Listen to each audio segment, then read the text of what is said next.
ठंड लग जाती है या बीमार हो जाती हैं तो उससे बचाने का क्या प्रोसीजर। 14 नंबर फीड है और बारीक दाने दाने से होते हैं, या आप फ्रूट खाते हैं तो उसके जो छिलके होते हैं वो बच्चे। अस्सलाम वालेकुम, कैसे हैं दोस्तों। सर्दियों की जो है एक और दिन माशाल्लाह से हमारे परिंदे जो हैं वो आज अभी भी निकले हैं। धूप नहीं इनको लग रही बेचारों को, ठंड बहुत ज़्यादा है और एक दिन बाद इनको निकाला है। काफ़ी टाइम हो गया है इनको, तकरीबन जो है वो एक दिन पूरा कल बंद रहे हैं तो हमें टाइम नहीं मिला।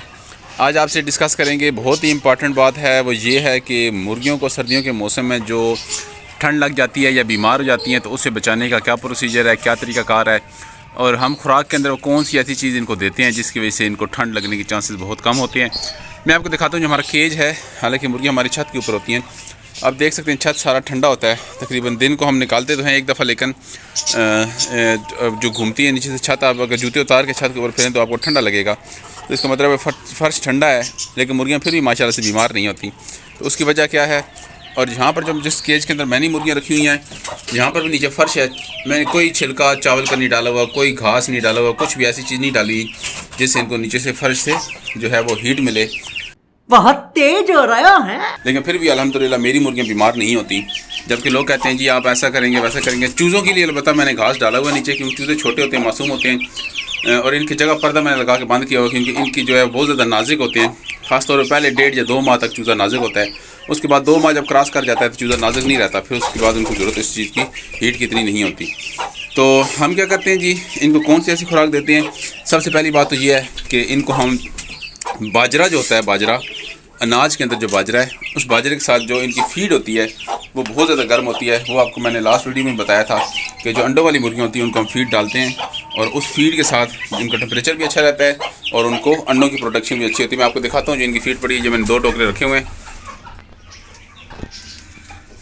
ये फीड है जी, 14 नंबर फीड है और बारीक दाने दाने से होते हैं। इसके अंदर मकई होती है और बाकी जो कुछ इंग्रेडिएंट्स और बहुत सारे होते हैं जो कंपनी से तैयार होकर आते हैं। आप ये फीड प्रॉपर चूज़ों को, जो है छोटा चूज़ा होता है उसको हम प्रॉपर यही फीड देते हैं। उसके अलावा जो बड़ी मुर्गी होती है उसको जो अंडों वाली खुराक है तकरीबन 3 माह के बाद हमने स्टार्ट करानी होती है। 3 माह के बाद जब चूज़ा बड़ा हो जाता है, तकरीबन 4 माह का हो जाता है, तो उसके बाद हम अंडों वाली फीड स्टार्ट करवा देते हैं। तो ये एक फीड देते हैं। उसके अलावा मुर्गियों को कोशिश करता हूँ कि इनको जो आटा है, रोटियाँ नहीं, गीली रोटियाँ मुर्गियों को नहीं खिलाई जाती। इस चीज़ से एहतियात करें कि गीली रोटियाँ मुर्गियों को ना खिलाएं, क्योंकि जो रोटी होती है उसमें आटा पहले पकता है, पकने के बाद फिर उसके बाद वो जो बच के फिर पानी में उबलता है, पानी में आप गीला करके रखते हैं, फिर उसके बाद गीला करने के बाद नरम होकर फिर जब मुर्गियों को खिलाते हैं तो उससे जो उस आटे की जो गंदम की जो क्वालिटी होती है, जो उसकी अफादियत होती है वो ख़त्म हो जाती है। तो गंदम की अफादियत अगर आपने हासिल करनी है, या तो डायरेक्ट इनको दाना मुर्गियों को डालें गंदम का, या फिर इनके जो फ्रेश आटा होता है वो मुर्गियों को डालें, ताकि जो आटे के पकने के बाद जो उसकी जो तासीर में जो कमी आती है वो उससे आप बच सकें। और अगर आपका परिंदा फिर भी बीमार होता है, कोई नज़ला ज़ुकाम जिस तरह का मसला आता है, तो एमॉक्सल 250 mg का कैप्सूल होता है, वो तकरीबन आधा किलो का चूज़ा हो, आधा किलो 3 पाव का चूज़ा हो, तो उससे बड़ा चूज़े के लिए, अरे कहना क्या चाहते हो, यानी कम से कम आधा किलो का चूज़ा हो या उससे बड़ा हो, तो उसको एमॉक्सल 250 mg का एक कैप्सूल आपने दे देना है एंटीबायोटिक का। और साथ में उसको अगर बुखार भी हो रहा है या कोई और मसला भी हो रहा है, तो कमज़ोरी हो रही है, दाना शाना नहीं खा रहा, तो उसको मल्टीविटामिन की कोई सी भी गोली जो है वो उसको साथ खिला दें। लेकिन आपको जो बता रहा हूँ, वेट आधा किलो से ज़्यादा हो, उससे कम अगर होगा चूज़ा, जब परिंदा होगा तो उसके लिए वो साइड इफ़ेक्ट करेगा, वो परिंदा आपका मर जाएगा। तो एमॉक्सल 250 mg का कैप्सूल आपने देना है, साथ में मल्टीविटामिन का एक जो है वो गोली टैबलेट कोई सी खिला देनी है।